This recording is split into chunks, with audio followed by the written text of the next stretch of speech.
Je suis un héritier de Marie Curie, je suis physicien. Je sais donc à peu près de quoi je parle et je suis chargé de cours à l'université sur l'énergie. Madame, j'aimerais, et merci aux organisateurs, j'aimerais qu'on recentre un petit peu le débat. Nous étions partis sur un débat sur l'énergie. On est en train de se focaliser sur une centrale nucléaire. C'est peut-être le but de cette réunion, ce n'était pas mon but en venant ici. Je ne suis pas venu ici pour dire qu'il faut fermer Fessenheim.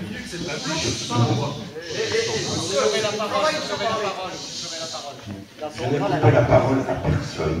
Je n'aimerais pas qu'on me la coupe. Oui, débat sur l'énergie. Et de ce point de vue, je pense représenter beaucoup d'associations antinucléaires, qu'elles soient locales, voire nationales. Je ne représente pas le parti politique auquel j'appartiens. Quelqu'un d'autre peut s'en charger. Je ne peux dire qu'une chose, c'est que nous sommes en accord à peu près complet. Sur, bien évidemment, c'est un simple problème de logique, sur les problèmes d'énergie, peut-être, je ne les ramènerai pas en disant que le problème d'énergie, c'est par exemple 1,6 milliard d'individus sans électricité, c'est beaucoup plus de gens qui n'ont pas accès à l'énergie en général. Ça n'est pas que l'électricité. Je serais d'accord avec vous, naturellement, sur le fait que l'énergie devrait être un bien public. Je milite, nous militons pour ça depuis longtemps. Ça n'est malheureusement pas, ça n'a jamais été le cas dans aucun pays développé ou non. Ça ne sera probablement jamais le cas, puisque l'énergie, vous l'avez dit aussi, est une arme politique, et d'abord politique. Je serais d'accord avec vous sur le fait qu'il nous faudrait une politique européenne de l'énergie.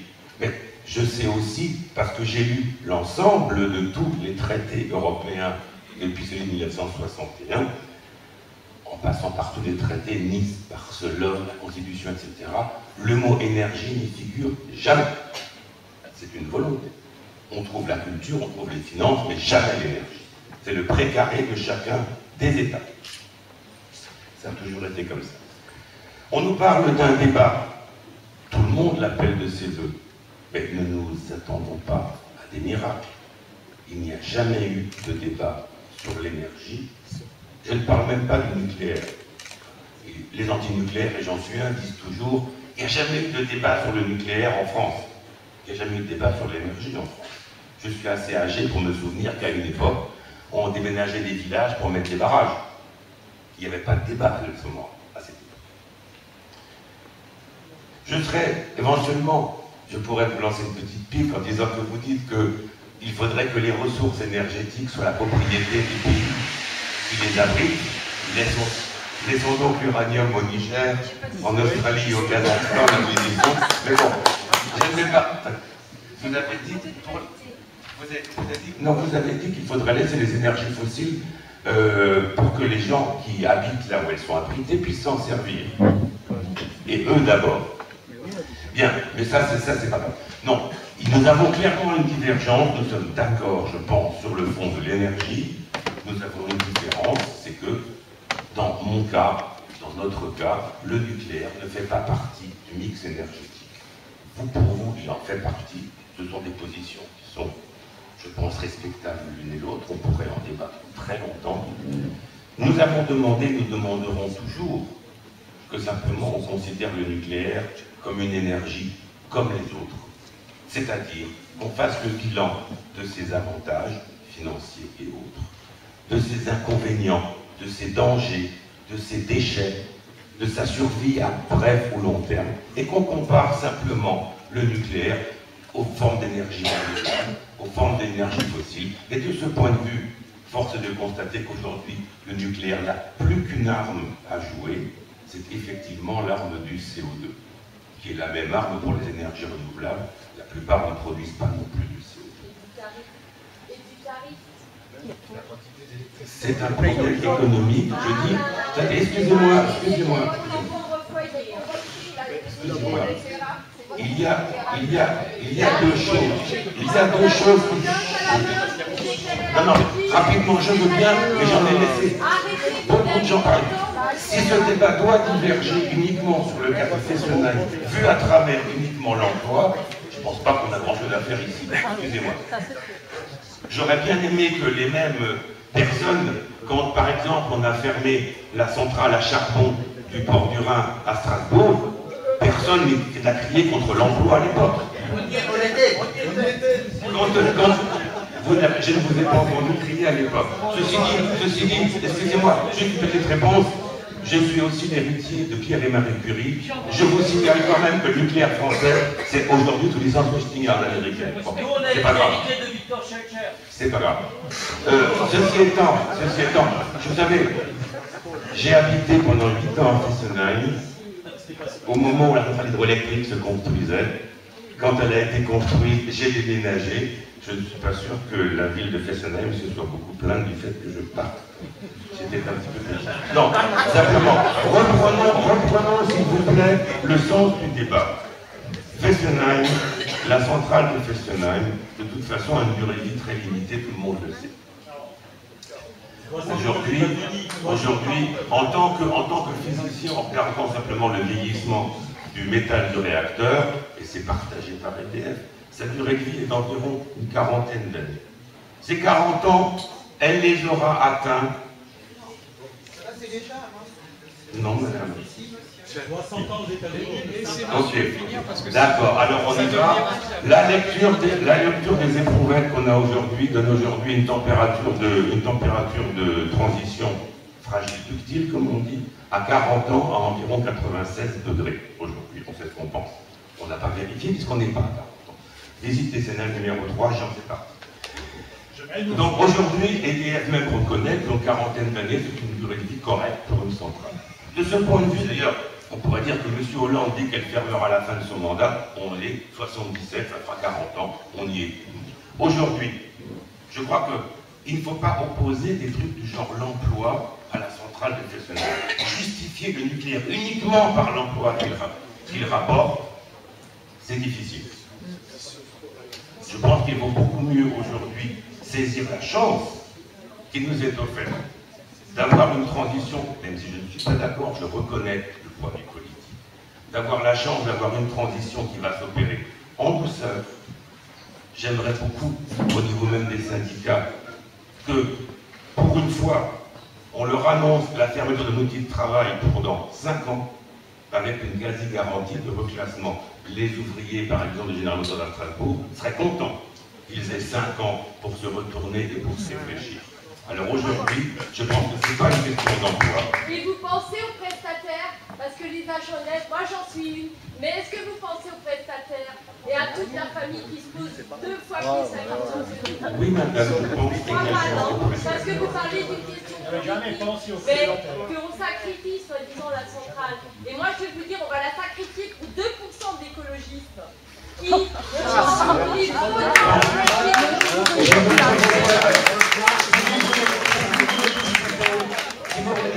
des 2%, je veux bien qu'on parle d'un qui est loin de 2% du courant français. Voilà. Donc, simplement, mon sujet, c'est qu'aujourd'hui,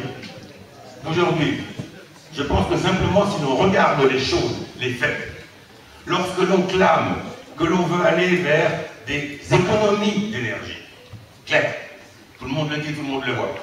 Lorsque l'on sait, aujourd'hui, qu'il nous faut diversifier l'énergie, eh bien, il y a une chose qui va devoir arriver. C'est qu'un jour, on va fermer la centrale nucléaire. Forcément, ça va arriver. Pourquoi fermer si elle est en bon état et si elle fonctionne correctement, en toute sûreté? Alors, ou on s'y prépare, ou bien vous aurez encore des trucs dans la figure. Et qu'on arrête d'opposer, et qu'on arrête de considérer que les nucléaires sont des fous dangereux. Nous avons aussi une vision à long terme. Vous savez qu'on n'a pas de prise de risque en travaillant dans le nucléaire.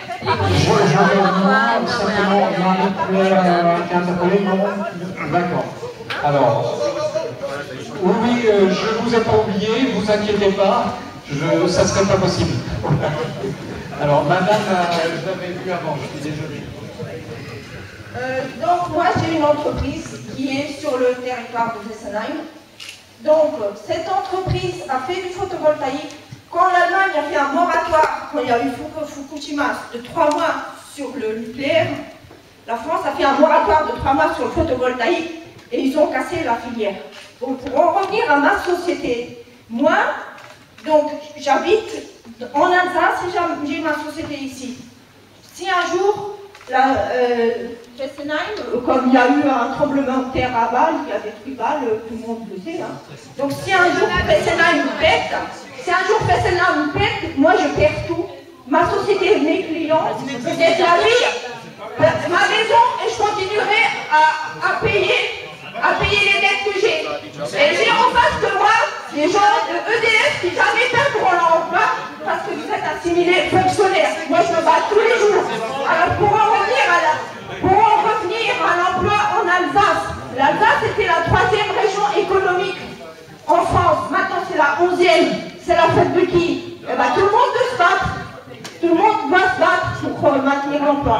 Alors des gens de EDF qui disent qu'ils vont perdre leur emploi, laissez-moi rire. Non, moi je défends ma peau, je défends ma société et je défends aussi le peuple allemand qui est à côté. Parce que si ça pète, c'est aussi la guerre avec l'Allemagne. Peut-être qu'ici, oui, le batteur de fer aussi, que vous failliez pour un... Vous allez perdre votre emploi? Il faut pas rigoler. Moi, je peux le perdre, mon emploi. Pas vous. Je vais vous demander, parce que sinon ça va s'échauffer et personne ne sortira satisfait du débat, d'essayer, quelle que soit la passion qu'on y met les uns et les autres, de donner le maximum de sérénité à vos propos pour qu'il y ait un échange possible. Alors je vais donner la parole à monsieur, après monsieur qui s'impatient grandement, et après j'aurai une question à poser à nos représentants syndicaux.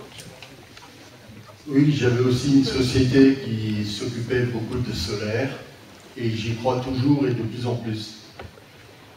On nous a expliqué tout à l'heure que sortir du nucléaire, c'était la bougie, les cavernes, etc. Entre autres, le jeune homme là-bas. Moi, je peux vous dire, pour y aller souvent et avoir eu beaucoup de fournisseurs autrichiens et allemands, que l'Autriche est un pays qui se passe du nucléaire depuis toujours. Ils n'ont aucune centrale nucléaire en fonctionnement. Aucune. Ils achètent toute l'électricité. Attendez, non. Ils exportent, monsieur, ils exportent. Laissez-moi continuer. Et que je sache, je pense que beaucoup d'entre vous ont déjà été en vacances en Autriche. Ils ne vivent pas du tout à l'époque de l'homme des cavernes. Si une bougie, vous la trouvez à la Milchstube sur la table pour un petit peu améliorer l'ambiance. Voilà ce que je voulais vous dire. Maintenant, je voulais rajouter une chose par rapport à Crémalville, où soi-disant l'immobilier a baissé de 30%. Maintenant, essayez de réfléchir tous les gens qui travaillent ici et qui vivent ici. Si Fukushima devait se produire ici, ça baisserait de 30% ou de combien? Dites-moi, donnez-moi une réponse. Vous n'êtes pas assuré, monsieur. L'exploitant n'est pas assuré, EDF n'est pas assuré, personne n'est assuré. Consultez votre assureur. Voilà, c'est tout ce que j'avais à dire.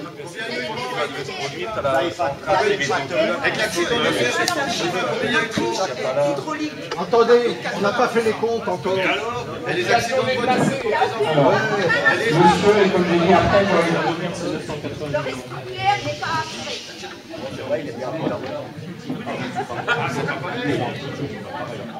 Et on s'écoute. Allez, on écoute. S'il vous plaît. Non, mais c'est vous qui avez provoqué, monsieur. Bonsoir. Moi, je ne suis pas là pour, contrairement à monsieur qui a parlé avant, moi je suis là pour parler des emplois, parce qu'à chaque fois qu'il y a quelqu'un qui ouvre la bouche sur Fessenheim ou pour ou en compte, c'est mon boulot à moi, le petit service, c'est mon avenir professionnel et mon avenir familial. Moi, très rapidement, je vais vous expliquer comment ça va se passer, parce que ça fait plus de 15 ans, une quinzaine d'années chez EDF. À partir du moment où les 2 réacteurs sont mis en sécurité et arrêtés, il ne se passera rien pendant 5 ans. Parce qu'il ne faut pas qu'il se passe quelque chose, parce qu'il y a la décroissance du site pour un tas de raisons techniques et financières. Donc à partir de ce moment-là, il y a un mec de Paris qui va descendre, de son son piédestal avec des objectifs de reclassement, comme un commercial a ses objectifs de vente. Ils installent dans un bureau en face de moi, il va me dire bonjour monsieur, asseyez-vous, voilà. Il va me dire bon, vous voulez être classé? Ben oui, vous allez être classé, vous avez la chance, vous avez un statut d'agent ETF. Il va me poser une carte sous le nez, avec les 18 autres centrales en France, il va me dire choisissez où vous l'avez, vous pouvez y aller, allez-y. Cette carte, je la prends, je vais la mettre sur le bras, je vais rentrer à la maison, et là je vais expliquer à ma femme que la maison qu'on a va sûrement falloir qu'on la vende, et qu'elle va falloir qu'elle démissionne pour me suivre. Ou, si elle ne veut pas la vendre la maison, ben, finalement elle va rester en Alsace avec les enfants, et la prime que moi je vais avoir, elle va me servir sur moi à payer mon divorce. Voilà l'option que j'ai. C'est déjà pas mal. Alors, Vous avez quoi? Vous avez fini votre vie? Qu'est-ce que je vais revenir là, mais avant je voudrais poser une question qui n'a pas beaucoup parlé et qui a pourtant été beaucoup interpellée. Donc si Fessenheim devait fermer à aujourd'hui, est-ce que ça se traduirait, par quel type d'énergie ça se traduirait compte tenu de... Parce que finalement, est-ce qu'on peut substituer de renouvelables à Fessenheim ou pas? Je voudrais bien que cette question soit abordée. Moi, c'est un peu compliqué dans le débat, mais parce que je pense qu'il faut quand même qu'on arrive à s'écouter et à échanger. La question, c'est pas de se mettre d'accord ou pas, c'est qu'on ait des arguments et qu'on les confronte. Le seul moment où on a diminué notre consommation électrique en 2008, c'était parce qu'à cause des fermetures des industries en France. Hein? Non mais voilà, donc on est en train de se désindustrialiser à vitesse grand V. Enfin, je ne sais pas où je vais le dire, hein, fermeture de Grange, Fleurange. Il y a des projets qui sont portés par les salariés, entre autres, il y a des projets d'aciérie électrique, justement pour continuer à produire de l'acier en France, parce qu'on pense que l'acier on a besoin, et que c'est une ineptie de ne pas la produire en France, de la produire ailleurs et de la refaire venir, hein, c'est pas tellement développement durable non plus. Bon, ben, quand on a des projets comme ça veut dire qu'il va falloir, alors c'est vrai qu'il faut prendre les questions énergétiques dans leur globalité, je suis d'accord, mais nous ce qu'on pense c'est que justement, à partir du moment où on pense qu'il faut sortir le plus vite possible de ressources fossiles, dans le mix énergétique, on aura plus d'électricité, on va produire plus d'électricité. Typiquement, le projet d'aciérie électrique à Grange, des choses, ou alors si on arrive à faire des véhicules électriques pour sortir du pétrole, et ainsi de suite. Donc nous on pense qu'on aura besoin de plus d'électricité. Donc effectivement, de notre point de vue, ce n'est pas le moment d'aller sacrifier des outils industriels qui permettent de produire à un coût intéressant sans émettre de CO2. On pense, les parties de monsieur, mais je veux dire, pour nous, l'arrêt de Fessenheim, bien sûr la question de l'emploi est importante, hein, puisque grosso modo, au démantèlement, c'est 10% de l'emploi simplement qui va pouvoir rester. Mais il n'y a pas que la question de l'emploi. Il y a la question que du point de vue technico-économique, c'est une aberration. Parce que moi aussi, je travaille avec des chercheurs qui travaillent sur le vieillissement des matériaux et des cuves. Hein. Donc c'est des choses qui sont regardées de très près, ces choses-là. Hein. Je veux dire, on rigole pas avec ça, c'est normal. Je pense que les gens qui regardent ça, c'est des ingénieurs, c'est des chercheurs. C'est pas parce qu'ils travaillent à EDF ou à Areva qu'ils ont envie de saloper le travail ou de faire n'importe quoi. Hein. Je veux dire, hein, donc c'est des choses qui sont regardées de très près, le vieillissement des matériaux. Et nous, on considère par exemple qu'à partir du moment où la SN, elle dit qu'une centrale peut continuer à fonctionner, on ne voit pas pourquoi on l'arrêterait, quoi.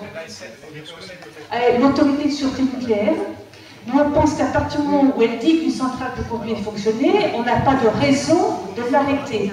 Alors bien entendu, elle peut continuer de fonctionner à condition de faire les travaux de mise à niveau. Après, c'est un calcul économique pour voir si les mises à niveau financièrement valent le coup ou pas. Mais nous, on se place de ce point de vue-là. Et si un jour la SN dit qu'il faut arrêter la centrale nucléaire, eh bien, il faudra se mettre, je veux dire, s'organiser justement pour l'arrêter dans les meilleures conditions possibles. Alors après, par rapport au remplacement, moi je suis preneuse de toutes les solutions. Hein. Alors, je vais être un petit peu provocatrice, parce qu'il n'y a pas de raison. Le nucléaire, on peut s'en passer en France. Hein. Aucun problème pour s'en passer. Hein. Moi, je vous donne deux solutions. Il y en a une. Le Japon, il a fait. Alors, vous voulez que je vous dise comment il fait le Japon? Parce qu'en plus, j'ai les notes ici. Hein. J'ai les notes ici, donc vous ne pourrez pas dire que je ne ferai plus ça. Le Japon, il fait deux choses en ce moment. C'est vérifiable. Un, pour pouvoir lisser la production, la consommation, pardon, les usines fonctionnent 24 heures sur 24 et le week-end. Moi, je ne veux pas travailler la nuit, je ne veux pas travailler le week-end. Première chose, avec vous aussi, mais moi c'est un choix de vie, je ne veux pas le faire. Voilà. Deuxième chose, c'est exact, merci. Et deuxième chose, il importe énormément d'hydrocarbures. Mais ce qui est logique, il ne peut pas du jour au lendemain, je vous remercie, il ne peut pas du jour au lendemain, non mais évidemment, il ne peut pas du jour au lendemain se passer une production comme ça, c'est pas possible, quoi. Donc je veux dire, aujourd'hui, en France, si on décidait brutalement d'arrêter le nucléaire, bon, on aurait une solution, oui, on progresse, on aurait, à court terme, la solution qu'on a, c'est de faire du cycle combiné gaz. D'ailleurs, regardez bien, le gaz, c'est l'énergie d'avenir, hein. Tous les libéraux, ils vont vers le gaz. Pourquoi? Un cycle combiné gaz, ça ne demande pas beaucoup d'investissement et c'est rentable en 5 ans. Puis les capitalistes, ils ne veulent pas faire du nucléaire. Hein. Ils veulent tous aller vers du cycle combiné gaz. Hein. Il va y avoir une tension sur le marché gaz bientôt. Hein. Alors, donc, une solution, c'est de faire du cycle combiné gaz. Après, moi, je dis que ça signifie qu'on s'assoit sur la question du réchauffement climatique. Ou bien une autre solution, hein. On peut dire effectivement, comme on prend en compte le réchauffement climatique, on ne fait pas d'énergie fossile. Donc on fait du renouvelable. Alors allons-y, on fait de l'éolien, du photovoltaïque. Sauf que aujourd'hui, l'éolien photovoltaïque, c'est intermittent. Sans compter, je le dis au passage, hein, l'éolien photovoltaïque, je veux dire, on parle souvent d'énergie de flux. Ça a été le cas dans le film. Le flux, c'est le vent et c'est le soleil. Ce n'est pas les matériaux qu'il faut pour construire des moyens de production nécessaires à produire l'électricité. Or, par exemple, pour l'éolien, pour les aimants d'éoliennes, il faut utiliser un matériau qui s'appelle une terre rare, qui est produite aujourd'hui à 95% par la Chine. La Chine a décidé de fermer son marché pour le garder pour elle, on ne peut pas lui reprocher. Enfin, sauf que les États-Unis, ils sont venus en procès actuellement avec la Chine parce qu'ils ne veulent plus vendre de terre rare. Non, mais ce que je veux essayer d'expliquer par là, c'est qu'il y a aussi des questions à se poser, même avec l'éolienne, avec le photovoltaïque, en termes de matériaux. Et ces questions de matériaux, elles vont être cruciales dans les années à venir, parce qu'il y a déjà des tensions géopolitiques par rapport à ça, il y a déjà des combats qui sont en train de s'engager par rapport à ça. Et c'est la même chose, par exemple, pour le lithium, qui sera nécessaire sur le faire des batteries pour les véhicules électriques. La question de qui a le lithium et qui le possède, ça va être une vraie bagarre. Donc aujourd'hui, si on voulait dire, on arrête et on ne fait pas de fossiles parce qu'on va émettre du CO2. Et on fait de l'éolien, du photovoltaïque. Sauf qu'aujourd'hui, comme l'éolien et le photovoltaïque sont intermittents et qu'on ne souhaite pas se stocker massivement l'électricité, parce que ça, pareil, hein, le jour où on sait stocker massivement l'électricité, on change de paradigme, on peut voir les choses différemment. C'est pour ça d'ailleurs que je pense qu'il faut mettre vraiment le paquet la recherche sur le stockage de l'électricité, c'est très important. Et donc aujourd'hui, il y aura une solution, hein, c'est qu'on construit des steppes partout sur la côte bretonne. Hein. Les steppes, c'est des stations de pompage. Hein. Ah ben oui, non mais là, dans ce cas-là, on sait stocker. On remonte l'eau quand on n'a pas besoin d'électricité. Non mais voilà, non mais voilà, donc après, non mais voilà comment on donne une solution. L'hydrogène, une solution. L'hydrogène, madame, si vous avez l'air de vous y connaître, l'hydrogène est un avenir pour stocker l'énergie, donc vous devriez le savoir. Mais que l'hydrogène est un avenir, comme d'autres technologies, oui, ils sont en recherche à l'heure actuelle. Non, c'est très avancé, croyez-moi. La France est en retard, c'est clair, mais les autres, les Américains sont très avancés, les Chinois sont très avancés. Non, mais entre les choses qui fonctionnent, non mais je ne veux pas être trop long, il y a beaucoup de gens qui veulent parler. Entre les choses qui fonctionnent et les choses qui sont industrialisables à grande échelle et à un coût correct, il y a une marge. Je dis ça parce que par exemple, dans le scénario Négawatt, ils utilisent énormément le procédé de la méthanation, sauf que moi j'ai débattu avec le président de Négawatt et je lui ai demandé à quel endroit c'est industrialisé, il n'a pas su me répondre. Donc c'est très compliqué de faire un pari sur une technologie alors qu'on ne sait pas encore si elle va être industrialisable à grande échelle et à quel coût. C'est ce que je suis en train de dire. On reste à l'âge des cavernes, à l'âge de l'uranium et des cavernes. On reste à l'âge de l'uranium et des cavernes. C'est l'uranium qui fait partie du passé. C'est le nucléaire qui fait partie du passé. Pour répondre à la question d'Éric sur comment on peut remplacer l'énergie nucléaire, et en particulier celle de Fessenheim. Alors l'objet de ce soir, c'est pas de parler particulièrement de Fessenheim. On est à Fessenheim, l'objectif de ce soir, c'est un débat sur l'énergie, donc au sens large du terme. Comment on peut remplacer l'énergie nucléaire produite, l'énergie électrique aujourd'hui, produite à partir du nucléaire? Plusieurs solutions. L'éolien, le photovoltaïque, les forces de la marée, hein, biomasse, les économies d'énergie, monsieur. Si vous permettez. Je termine, je vais y venir. La biomasse, on peut utiliser également les injections, la géothermie, voilà, merci, la géothermie des profonds. Et puis, il y a un grand champ de boulot qui n'a jamais vraiment été ouvert en France, même s'il y a eu des campagnes de la part de l'ADEME, c'est les économies d'énergie. Voilà. Alors, quand on peut travailler sur tous les champs. En revanche, il y a un principe de réalité qui doit s'imposer. Croyez-vous qu'aujourd'hui, il y aurait autant de panneaux photovoltaïques en France ou à l'étranger si les États n'avaient pas soutenu l'installation de ces panneaux photovoltaïques?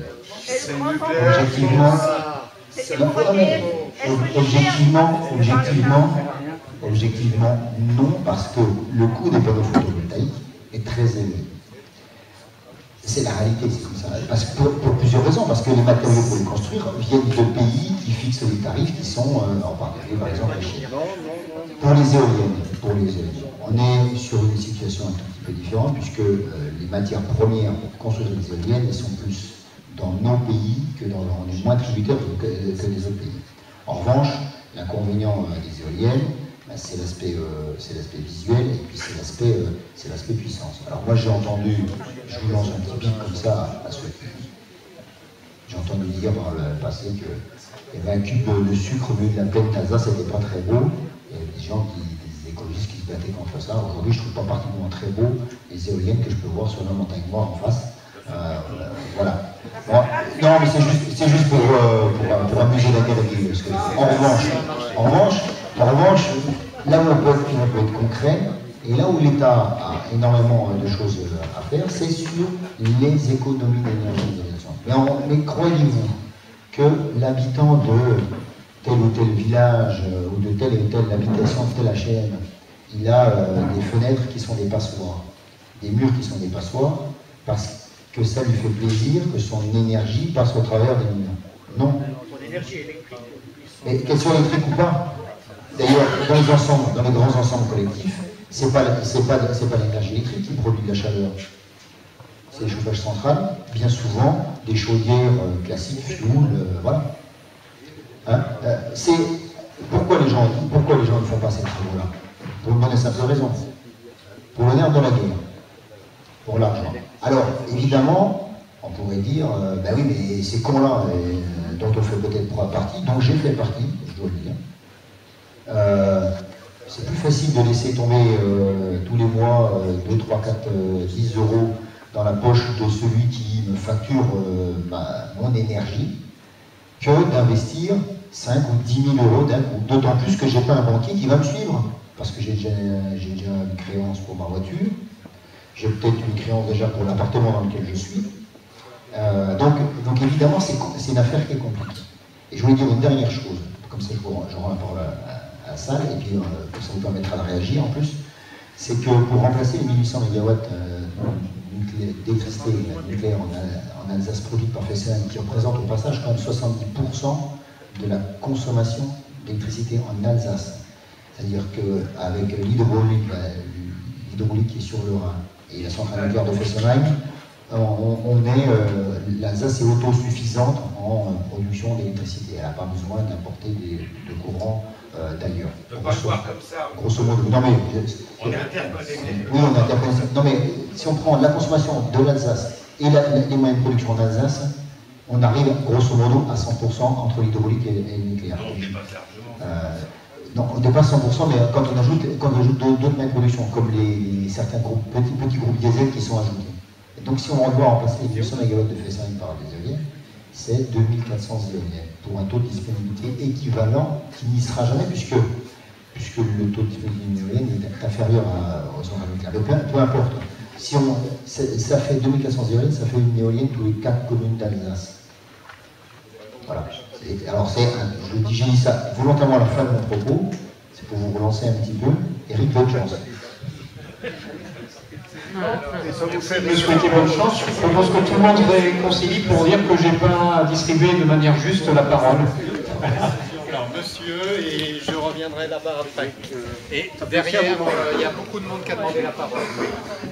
Oui, ça fait un moment là. Non, non, il avait... Tu auras le droit de parler après moi. Allez, tu t'exprimeras après. Hein. Claude Olaire, moi je suis candidat au titre des alternatives dans cette circonscription. Alors je pense que je ne ferai pas beaucoup de voix ici, parce que les alternatives sont clairement contre l'utilisation militaire et civile de l'atome. L'atome tue, hein, rappelez-vous Hiroshima, l'atome pollue, il n'y a pas de discussion possible, et il y a un gros problème, l'atome pollue pendant très longtemps. L'atome produit des déchets qui durent 100 000 ans. Alors est-ce que c'est pas jouer à l'apprenti sorcier que d'utiliser l'atome pour faire de l'énergie, pour faire de l'électricité? Il en est de même au niveau des alternatives en ce qui concerne les OGM. Même débat. On joue à l'apprenti sorcier. Ces technologies ne sont pas maîtrisées et je suis désolé pour mes camarades de la CGT. Je suis moi-même de la CGT. Je suis de tous les combats avec vous.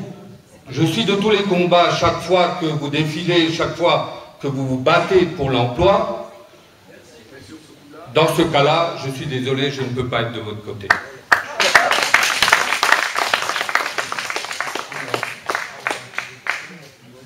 Madame.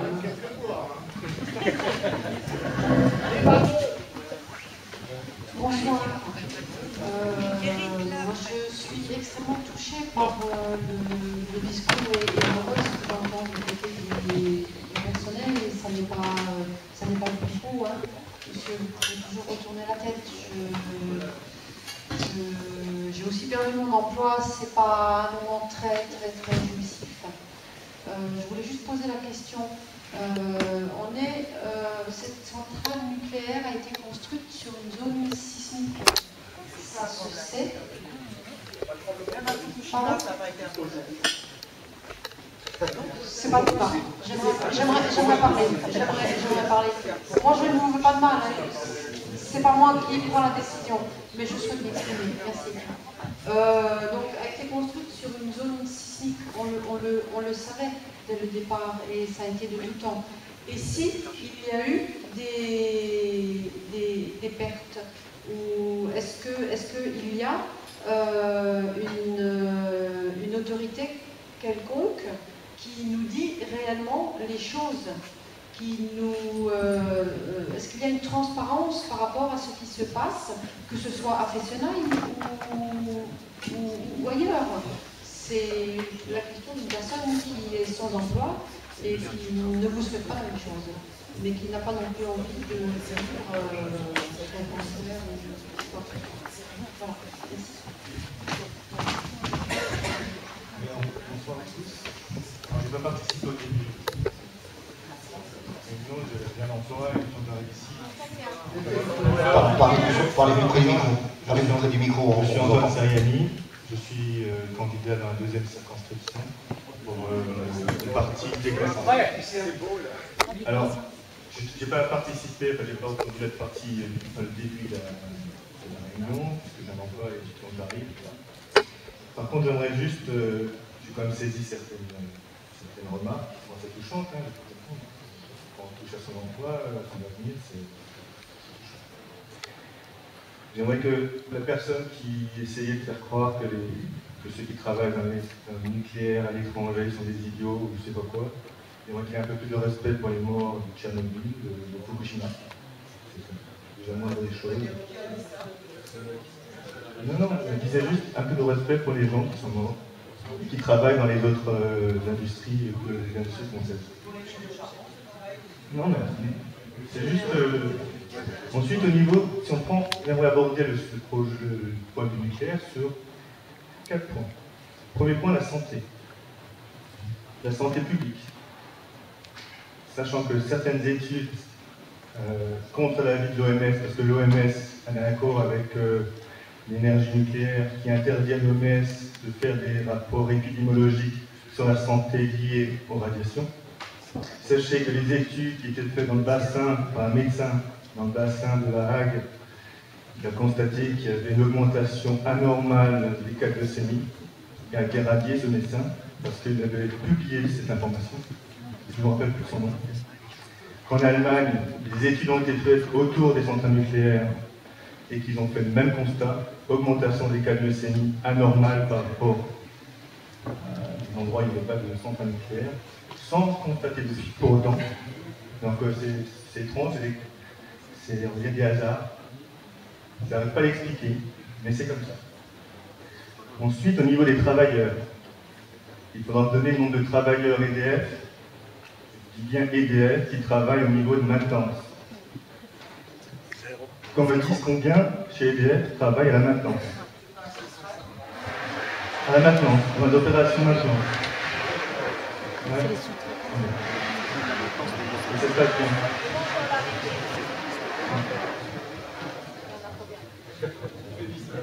Alors, ensuite, au niveau...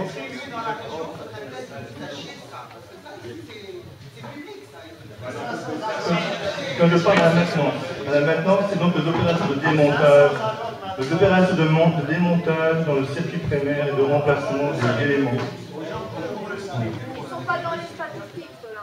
Non, qu'on le dise bien fort, combien travaillent dans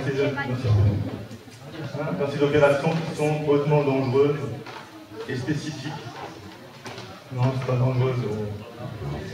Ensuite, au niveau environnemental, j'aimerais qu'on ait parlé des déchets du photovoltaïque. C'est certainement réel, hein, ce que vous dites, on ne sait pas les traiter. Il faudra qu'on m'explique comment on traite les déchets nucléaires aujourd'hui. Comment on les traite. Est-ce que c'est résolu ce problème de déchets nucléaires? Non. Ensuite, non mais attendez, après on parle de du déroule. Ensuite, au niveau de l'environnement toujours, n'oubliez pas que la centrale de PCNM, comme toutes les centrales, sont refroidies à l'eau. D'accord? Il me semble qu'en 2003, on a un peu eu chaud, et notamment à PCNM. Alors vous êtes là, vous avez travaillé en 2003 à PCNM, qu'est-ce qui s'est passé? Rappelez-le à tout le monde, hein? Qu'est-ce qui se passait en 2003? Mais c'était géré, tout était sous contrôle. Voilà. Ouais. Non, mais c'est pas pareil, non, c'est pas pareil. Non. Voyez Fukushima, d'accord? Ensuite, au niveau des effets de serre, sachez que le nucléaire dans le monde, écoutez bien, pour le nucléaire dans le monde, c'est moins de 1% de l'énergie consommée. 8. Allez, 8% d'énergie consommée. Non, je parle d'énergie nucléaire, d'accord? 8% dans le monde. Alors moi j'ai une solution toute simple. Il suffit de relocaliser les productions, les consommations. Pourquoi? Quelle est la logique d'importer de vaches d'Argentine, d'importer des petits pois de Chine? Non mais attendez, on y vient. Très bien non, ça. Tout ça c'est du transport. Et c'est donc, c'est quoi ça? Non mais c'est quoi ça? C'est de l'énergie. C'est l'énergie fossile qui est brûlée, qui est gaspillée. D'accord? Ensuite, au niveau de l'énergie, la fabrication d'énergie, moi je suis favorable, et je pense qu'il y en a d'autres ici, à une mixité et à une localisation des productions énergétiques.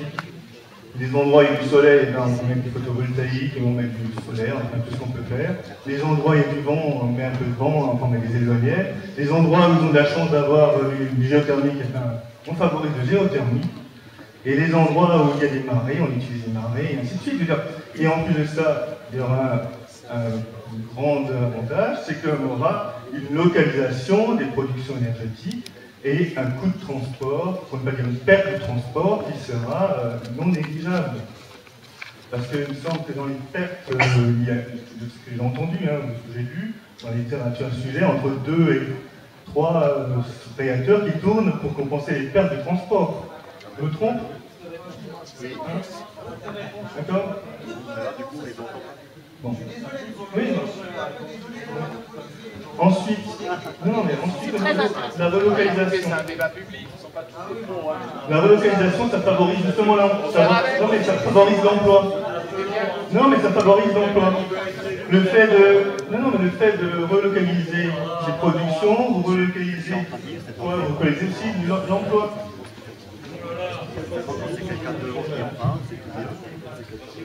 Et au niveau de l'avis de la SN sur Fessenheim, il me semble que c'était sous condition de travaux. Est-ce que vous pouvez rappeler les travaux qu'il faut faire sur Fessenheim pour le mettre en sécurité? Oui, exactement. C'est donc injecter du béton sous le radier. Oui, à quel coût? Et surtout avec quelle efficacité? Avec quelle efficacité? D'accord? Sachant qu'on voit déjà les injections de béton qui sont faites au niveau de l'EPR, que c'est du... Enfin, je ne vais pas dire que c'est du gruyère, mais presque. D'accord? Alors vous imaginez que sous un radier d'un truc, on va faire des choses qui vont être étanches. Mais vous avez le droit de le croire. Merci. Merci. Je trouve que les choses sont organisées un peu géographiquement. Bonsoir, messieurs, dames. C'est vrai que je ne voudrais pas revenir sur l'ensemble des discussions qu'on a évoquées ce soir, qui sont véritablement tristes. C'est vrai qu'au long terme, une centrale nucléaire qui emploie aujourd'hui 1500 personnes. Quand on sait qu'aujourd'hui, d'un point de vue économique, on perd des usines partout, on crée peu d'emplois. Et ici, vous avez un merveilleux outil de travail. Et malheureusement, pour un simple projet électoral, on ferme une centrale nucléaire. Je trouve ça totalement, je dirais, choquant par rapport à cette situation. Alors moi, je voudrais m'adresser ici ce soir, et j'ai bien entendu la parole du candidat à la députation du Parti socialiste, M. Antoine Auger, qui disait que le président de la République, Hollande, a décidé de fermer la centrale nucléaire. Il a dit ce soir, le choix est fait, ça va être fermé. Donc moi, je voudrais m'adresser au syndicat ce soir, de la CGT, qui, je remercie d'avoir organisé un débat, qui, je trouve, permet aux gens de s'exprimer et d'écouter un peu ce que les gens ont à dire. Moi, je trouve quand même que le syndicat que vous êtes, CGT, était toujours à la pointe du combat de préserver l'emploi. Et bien, j'ai l'impression que ce soir, vous avez déjà pris pour acte la fermeture de la centrale nucléaire de Fessenheim. Je ne peux pas faire. Moi, j'adhère effectivement, non à la fermeture de la centrale nucléaire de Fessenheim. Ça, je vous félicite. Mais je vous entends plutôt parler de l'énergie de reconversion ce soir. Comment pensez-vous défendre cet outil de travail de production de la centrale nucléaire de Fessenheim? Parce que si on ferme Fessenheim, on peut fermer toutes les centrales nucléaires en France. Bravo.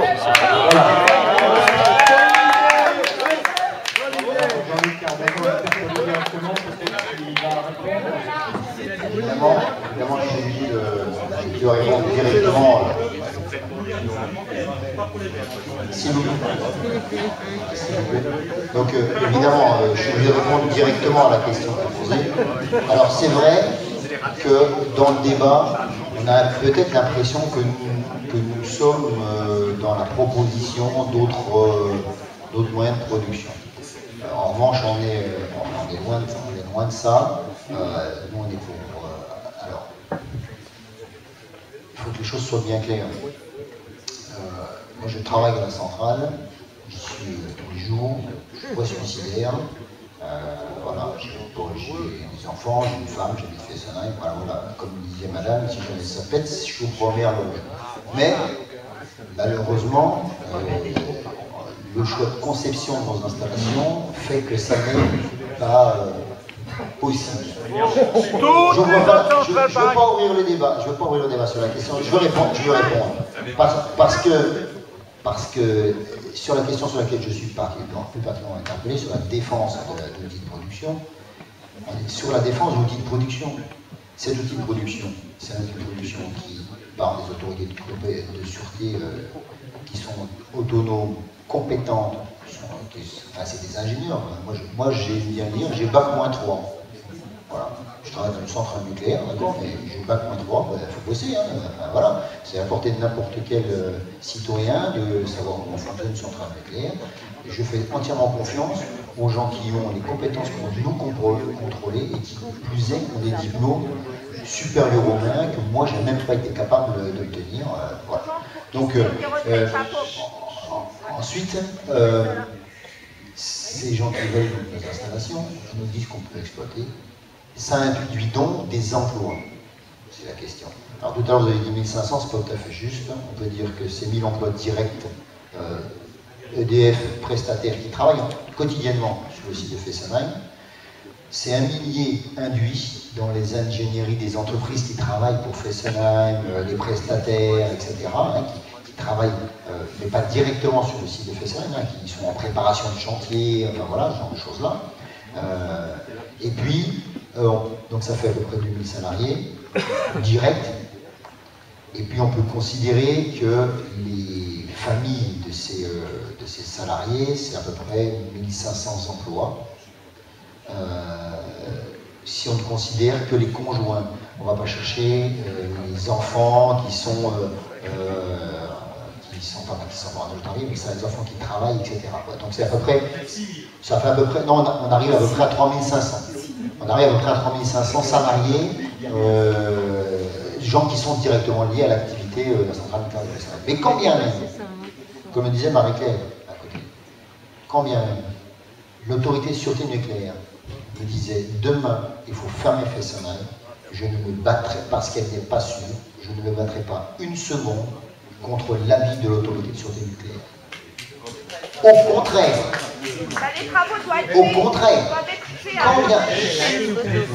quand bien même cela mettrait en péril les 3500 salariés dont je parlais précédemment. On se battrait pour que ces gens, on essaie de les recaser au mieux, parce qu'évidemment, ça aura un impact sur les familles. Mais on ne va pas faire tourner une boutique qui peut être dangereuse pour la société.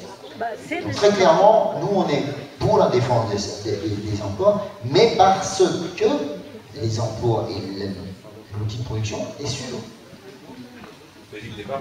S'il vous plaît, j'ai un... Il y a un élément là. Oui, bon, je réponds à ce que précisait M. Brondilly, il n'est pas robuste.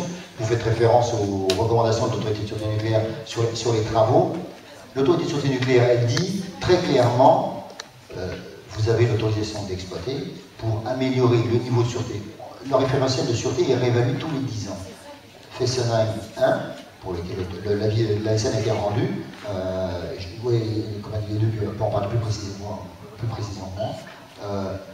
l'avis a été rendu tout à fait favorable. En revanche, il est préconisé, pour améliorer un certain nombre de choses, de faire des travaux. Ces travaux, il s'est engagé à les faire. Moi, ça ne me tient pas en souci. Vous savez, l'année dernière, on a investi 240 millions d'euros sur l'arrêt de la tranche 2 avec le remplacement du générateur de vapeur. Je ne suis pas habilité, je siège au comité d'établissement, et je ne suis pas habilité à vous dire en combien de temps c'est rentabilisé, mais je peux vous garantir que c'est très, très, très vite rentabilisé. Et le durera-t-il moins par rapport à ce qu'on a Merci. Oui, s'il vous plaît. Moi, je remercie la CGT de Fessenheim d'avoir organisé ce débat ce soir, parce que c'est pas banal quand même, et ils sont courageux. Parce que vu le débat de ce soir qui n'est pas tout à fait serein, ils sont très courageux, je les remercie. Je remercie aussi d'avoir invité les partis politiques. Je suis responsable du Parti communiste dans le Haut-Rhin, et donc à ce titre-là, je m'exprime pour le Parti communiste, mais je dirais un mot sur le front gauche. Et je regrette d'ailleurs qu'il n'y ait pas de représentant du Parti socialiste qui soit resté pour le débat, puisque c'est quand même un président socialiste qui est maintenant élu, et ça aurait été intéressant d'aller jusqu'au bout. Parce que moi, je suis venue pour un débat sur la politique énergétique en France, en Europe et dans le monde. Là, je me rends compte quand même qu'on reste dans, c'est parce que c'est Fessenheim, c'est un peu toujours le risque, mais on ne parle pas de la transformation des entreprises EDF, GDF en société anonyme, on ne parle pas de la mise en concurrence des acteurs de la filière au détriment de la coopération, on ne parle pas du démantèlement du service public, de la filiation, de la sous-traitance à tout va qui met la sécurité en danger. On ne parle pas suffisamment du problème du réchauffement climatique et des besoins en énergie dans le monde, et de la loi La loi NORM, qui est une directive européenne et qui oblige EDF à vendre un quart de sa production nucléaire aux entreprises privées. On ne parle pas du coût non plus de l'énergie. Voilà, il y a énormément de questions à aborder quand on parle de politique énergétique. Il n'y a pas que le nucléaire. Et c'est dommageable qu'on se retrouve dans un débat dans le Haut-Rhin, c'est récurrent, à parler de pour ou contre le nucléaire. Donc, je suis aussi candidate dans la 5e circonscription pour le Front de Gauche, et Nadia Peter est ici présente, candidate dans la 4e circonscription pour le Front de Gauche. Je suis désolée, mais tout le monde s'est présenté comme ça, donc je ne vois pas pourquoi je me gênerais. Donc, concernant le Front de Gauche, maintenant qu'il y a un président de gauche, nous exigeons une maîtrise publique, sociale et démocratique du secteur de l'énergie et la création d'un pôle 100% public avec comprenant EDF, GDF, Areva et Total renationalisés. Alors, à côté de ça, ça fait un petit moment qu'on demande un débat public national. Et là, je crois que c'est le moment vraiment d'appuyer dans ce sens-là avec un nouveau gouvernement. Ce débat doit être immédiat sur la politique énergétique en France, avec la mise à plat des choix énergétiques et du nucléaire, ainsi que la sortie des énergies fossiles. Aucun choix définitif avant la conclusion de ce grand débat doit être fait et nous demandons à ce qu'il soit suivi d'un référendum où la question de la sortie du nucléaire ou du maintien du nucléaire devra être posée et tranchée. Est-ce que vous connaissez le salaire de M. Madame, je ne vous ai pas coupé tout à l'heure, alors respectez les autres, s'il vous plaît. Alors, par contre, le Parti communiste apporte donc, verse dans ce débat national sa contribution. Parce qu'au Front de Gauche, on est plusieurs organisations, on n'est pas forcément d'accord sur tout. Et donc, le PCF apporte sa contribution dans ce débat. Et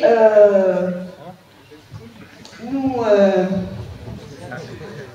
avons 10 principes à verser dans ce débat. Un principe fondamental, c'est garantir le droit universel à l'énergie et au développement. Un principe immédiat, sortir des énergies carbonées, fortement productrices de gaz à effet de serre. Il y a 4 urgences à cela.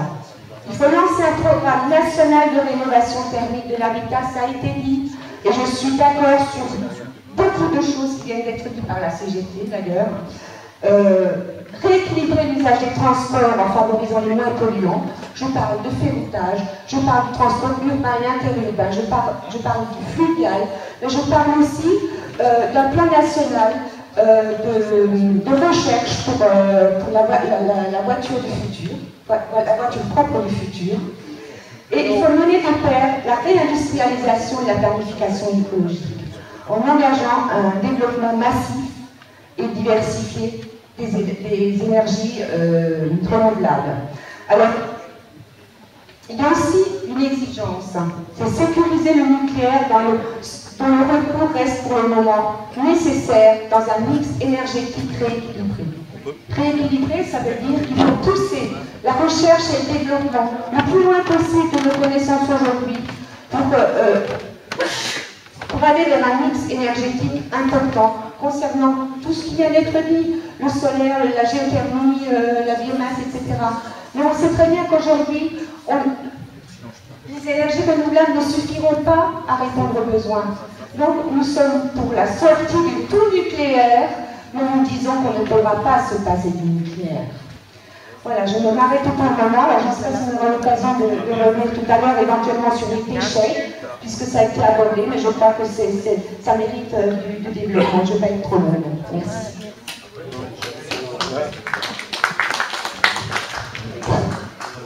Oui, donc, Victorine, militante CGT, je pense que pas mal d'entre vous me connaissent, parce qu'au niveau de la CGT, jusqu'à présent, on a fui aucun débat, et chaque fois qu'on nous a invités en tant qu'organisation syndicale dans des débats anti-nucléaires, on a répondu présent. J'avais été présent vendredi soir à Munster, après la projection des films au niveau de Tchernobyl.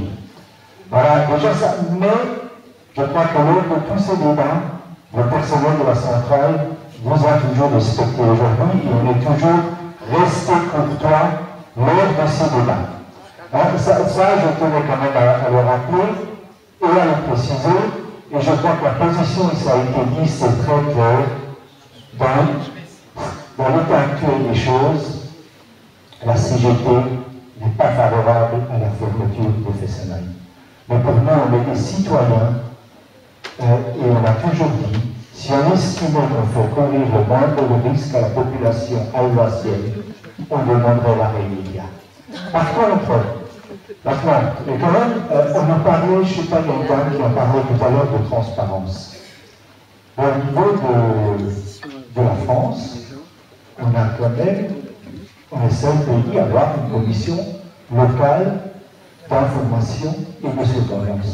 Souvent, en faveur de toutes les valeurs CNIS, il y a une manifestation d'antinucléaire devant la CNIS, ce qui est tout à fait normal, on ne le condamne pas, mais condamné, composé principalement d'Allemands et de Suisses.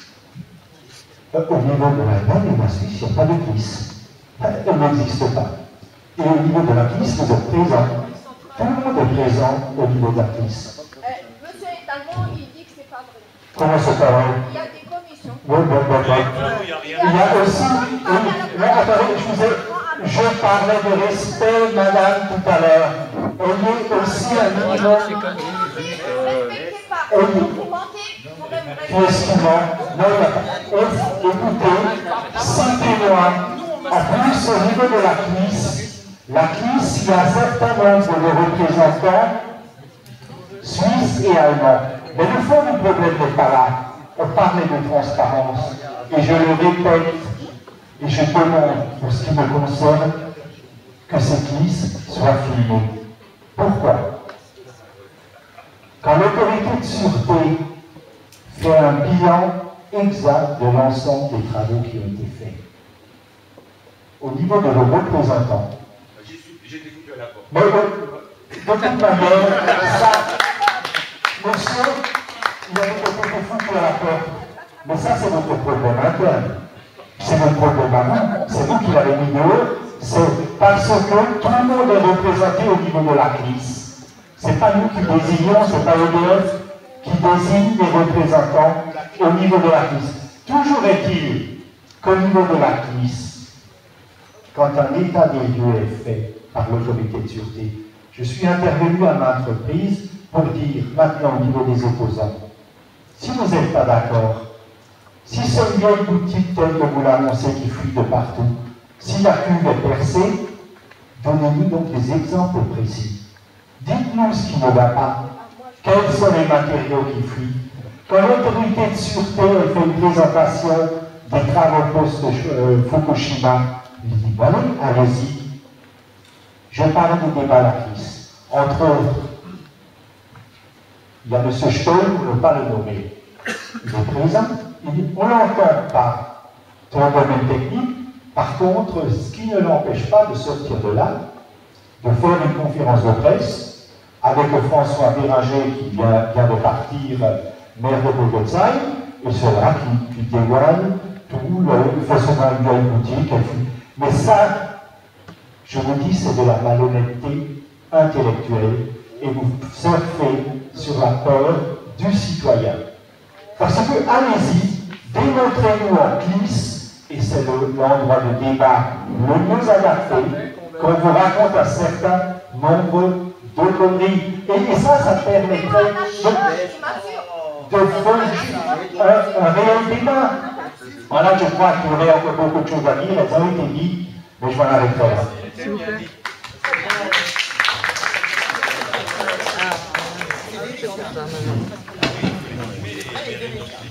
Oui, non. Non, mais monsieur a déjà parlé. Non, je n'ai pas parlé. Ou alors c'est moi qui suis aveugle. Je me présente Jean-Claude Lucas, je suis de l'Institut Énergie et Développement, et nous allons en cours une étude pour faire l'état de Fessenheim. Écartez un peu, c'est comme ça, d'accord. Donc je voulais répondre à une dame qui malheureusement est partie, qui parlait de la clairvoyance, ou je ne sais pas quoi, sur les systèmes sismiques. Alors il existe des lois. Il y a une loi depuis le 1er mai 2011, c'est une nouvelle réglementation parasismique. Donc vous allez sur tous les sites du BRGM et vous voyez ce que c'est. Et puis le monsieur aussi est parti qui demandait des travaux qui sont exécutés suite à la demande de l'ASN. Eh bien, il y a des travaux qui sont exécutés, il y a un calendrier qui est réalisé, et si ces travaux ne sont pas faits, effectivement, il faudra que la centrale s'arrête. Mais à partir du moment où les travaux demandés par l'ASN sont réalisés et avec le calendrier à faire, il n'y aura pas de problème. Et, excusez-moi, et puis pour en revenir justement sur l'arrêt de Fessenheim, qui a l'air d'intéresser tout le monde, il y a trois possibilités, enfin, trois options pour arrêter une industrie, quelle qu'elle soit. La première, c'est le domaine économique, c'est-à-dire si les coûts deviennent trop prohibitifs, on l'arrête. Ça, c'est le domaine du propriétaire. Ça ne regarde personne d'autre. C'est lui qui voit si c'est intéressant ou pas. Il y a un autre domaine, c'est la durée technique, où ce n'est plus sûr. Donc dans le domaine nucléaire, c'est aussi du domaine du propriétaire, et c'est du domaine de l'ASN. Pour l'instant, l'ASN n'a rien dit. Et puis il y a le troisième, c'est l'aspect politique. Si c'est l'autorité politique qui est en charge le pays qui lui demande, eh bien, effectivement, il faut l'arrêter, et c'est ce qui est en train de se passer, mais ce n'est pas pour un problème ni économique, ni de sûreté. Il y a une quatrième, c'est l'accident. Ça, c'est le problème de sûreté, monsieur.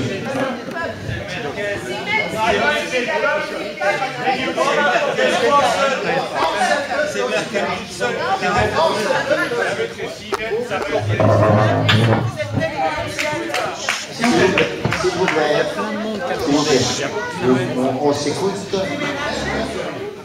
La parole. S'il vous plaît, moi, je suis simple citoyen, je m'appelle François Herzog, je suis riverain à 24 km de la centrale.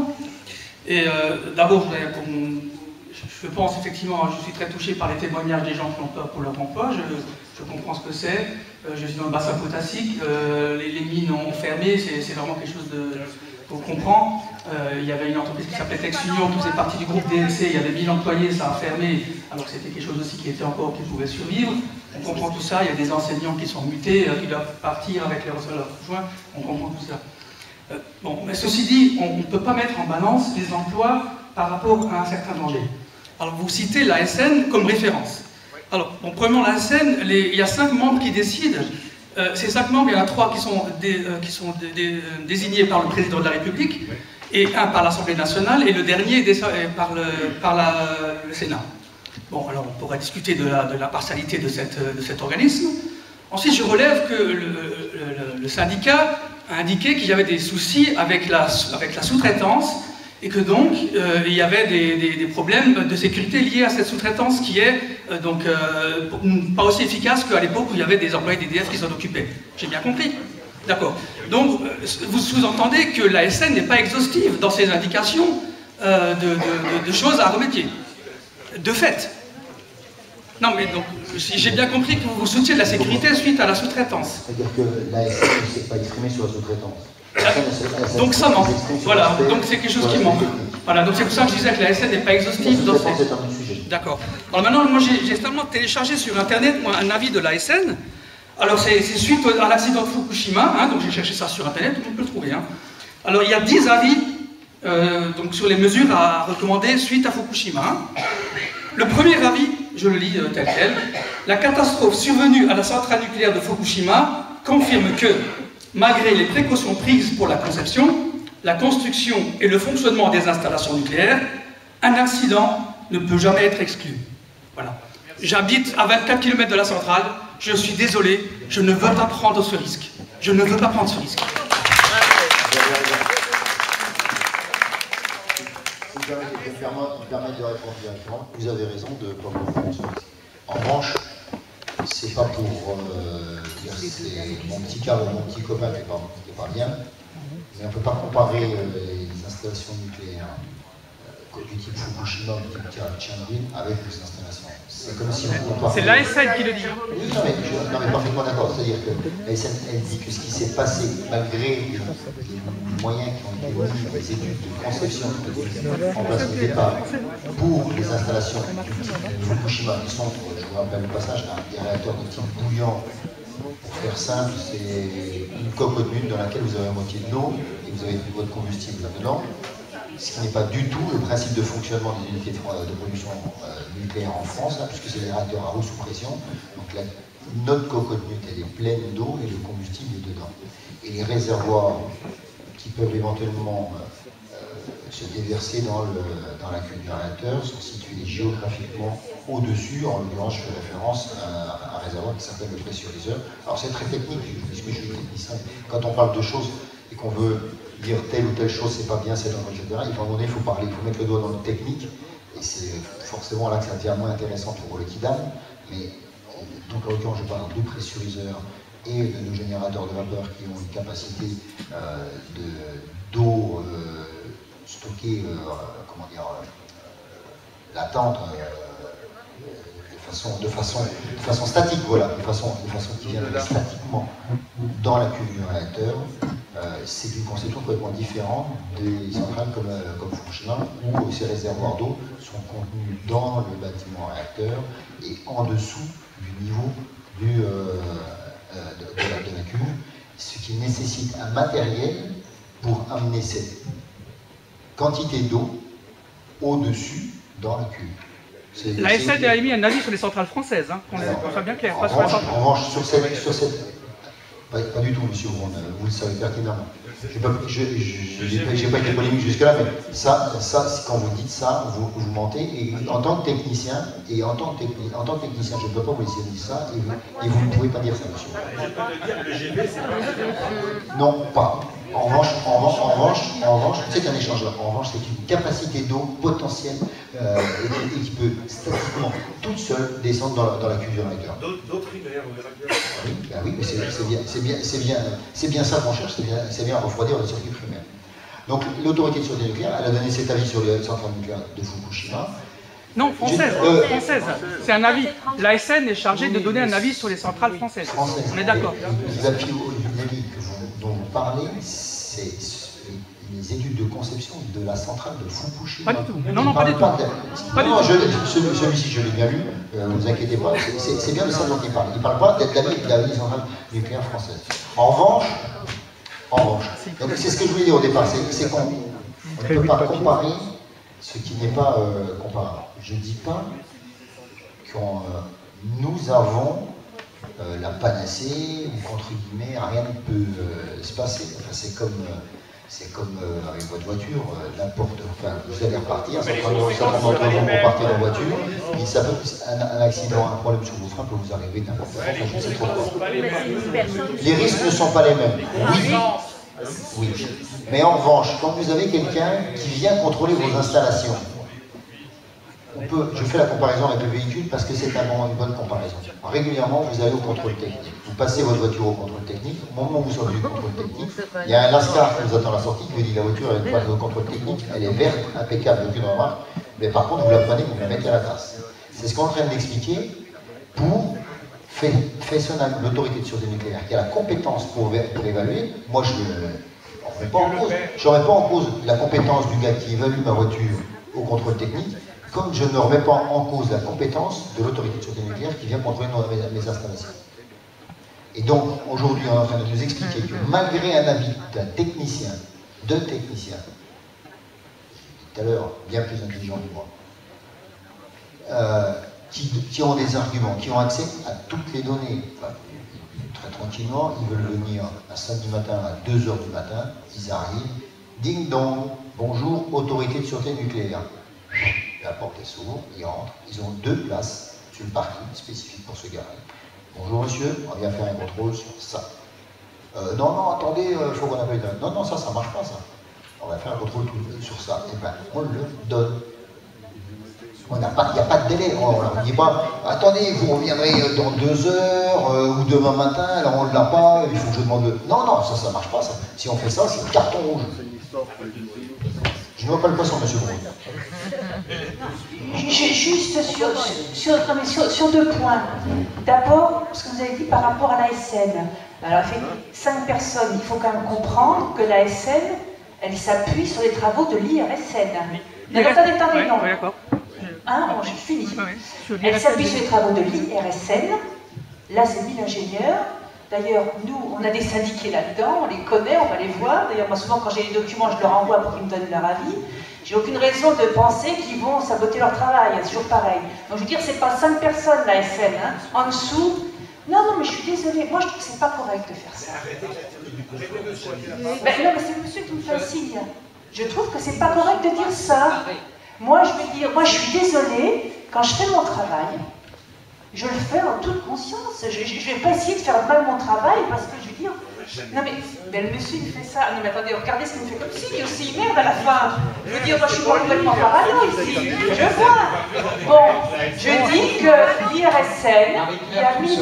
Ben non, mais il y a 1000 ingénieurs qui bossent, qui font leur travail en leur conscience. Et j'estime que moi, il n'y a pas de raison qu'ils fassent mal leur boulot. Moi, je les connais syndicalement, je vais arriver mal en réunion, on va échanger techniquement. Je sais qu'ils ont suivi en cellule de crise 24 heures sur 24 la crise de Fukushima, ils avaient des militants sur place. Donc, ils me donnent des informations.